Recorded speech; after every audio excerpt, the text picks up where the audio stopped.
In an industry full of so many aspiring creators, it's not surprising that some of those creators are never given the recognition that they deserve.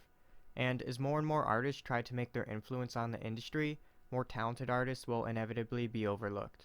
How's it going, guys? It's Anime Premiere, and for today's video, I'd like to highlight one of those creators that got swept under the rug, Tetsuya Toyoda. As always, don't forget to tap the like button. Today, let's try to get a crazy 7 thumbs up. So, let's begin.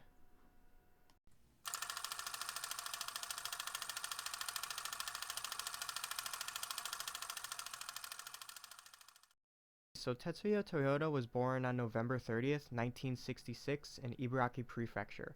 During his early youth, Toyoda would actively create his own manga, trying to mimic the likes of Devilman. By high school, Toyoda would alter his styles, trying to replicate Kochigame and Lupin III. By his early 20s, Toyoda would enter the 1989 Afternoon Four Seasons Summer Contest, ran by Kodansha for aspiring manga artists.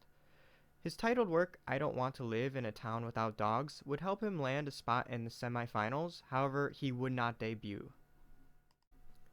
14 years later, Toyoda would initially debut after winning the Four Seasons Summer Contest in 2003 with his titled work Goggles. Goggles is a standalone work that would later be compiled into 6 separate stories, all of which were detailed in a very natural manner. Each story captures realistic moments that most of its audience can relate to, and that's what I really enjoyed with this series. On top of that, the artwork complements the mature themes being presented, layering its stories further. Goggles isn't suitable for everyone, as it aims for a more mature audience, and that's okay. Personally speaking, Goggles is a perfect example of what I look for in a more mature, slice-of-life piece. In addition to my praise, at the time of Goggles' debut, Judge Jiro Taniguchi described one of the short's narratives as almost a perfect work. In this situation, I pay tribute to the self-taught authors who have increased their expressive power. This time, the overall level was high, but when I finished reading, I was convinced that the grand prize was this work. 1 year later, in 2004, his next titled series, Undercurrent, would be serialized by Kodansha's monthly magazine, Monthly Afternoon. The series would run from October of 2004 to October of 2005. The series is an exceptional, mature piece that tackles and explores the issues with abandonment. Its premise is straightforward, with its lead Kanae having to cope after being abandoned by her husband. Without a clue as to why, Kanae is left with several unanswered questions that lead her to dig deeper for her reasoning. Undercurrent excels through its methods of exploring the topic of abandonment through its use of several scenarios revolving around the dark subject.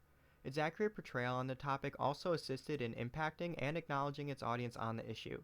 And as our lead character begins to dig deeper for answers, the audience begins to ponder whether they understand those who are closest to them. Several years after its release, the manga would receive some recognition outside of Japan, being listed as a top pick in Belgium's newspaper L'Essor. The manga would also go on to win the Prix Acier ACBD 2009 in France, eventually getting a translated volume in French. The French edition of the manga was widely reviewed, being praised for its dreamlike qualities and calm pace, the richness of emotions, and its characterization. Once again, the series is created for a mature audience. Undercurrent isn't trying to rely on big reveals, but on Toyoda's gradual build to express the poignant topic. Personally speaking, this is my favorite work of Toyoda, as well as one of my favorite series of all time, so I do highly recommend it to anybody. Following the release of Undercurrent, Toyoda began serializing his omnibus, Coffee Jikan. The assemblage of short stories ran just over 18 months from May of 2008 to October of 2009. As Coffee Jikan consists of no ongoing story, it instead opted to embrace the theme of enjoying the simple things in life, as it fuses a simple cup of coffee into each narrative. With the majority of chapters containing slice-of-life elements, there were moments when a chapter felt lacking and I was lost with Toyoda's intention. I do wish that Toyoda attempted to connect each story together, but can still appreciate the variety of emotions that he portrayed throughout the omnibus. Once again, it's nice to see more realistic situations being presented, as I felt I connected to most of his stories. With no consistent story, however, it's difficult to expand further than what each individual tale brings. Speaking overall, it's definitely a worthwhile read for those looking for something quick or coffee lovers themselves, but I think this might be Toyoda's weakest work as well. Toyota has gone to do a few other one-offs, more so commemorating previous successful titles in Good Afternoon magazine. Unfortunately, I cannot find any information regarding these one-offs. However, if you have any idea how to locate these, please let me know, as I would love to review and read them in the future. There comes a point when reviewing these creators' resumes, and while Toyota doesn't have the largest resume, he's consistent with putting out impactful manga. His writing style and perspective offer a realistic and tranquil tone, something that is harshly lacking in the industry. As I'm hoping for more of his work in the future, it doesn't seem like releasing manga is Toyota's main priority in life. However, if there is something, I will definitely be following up on it. And with that, we will wrap up here. Thank you so much for watching, and I hope I've inspired you to check out Toyota's work, as well as some other lesser known mangaka.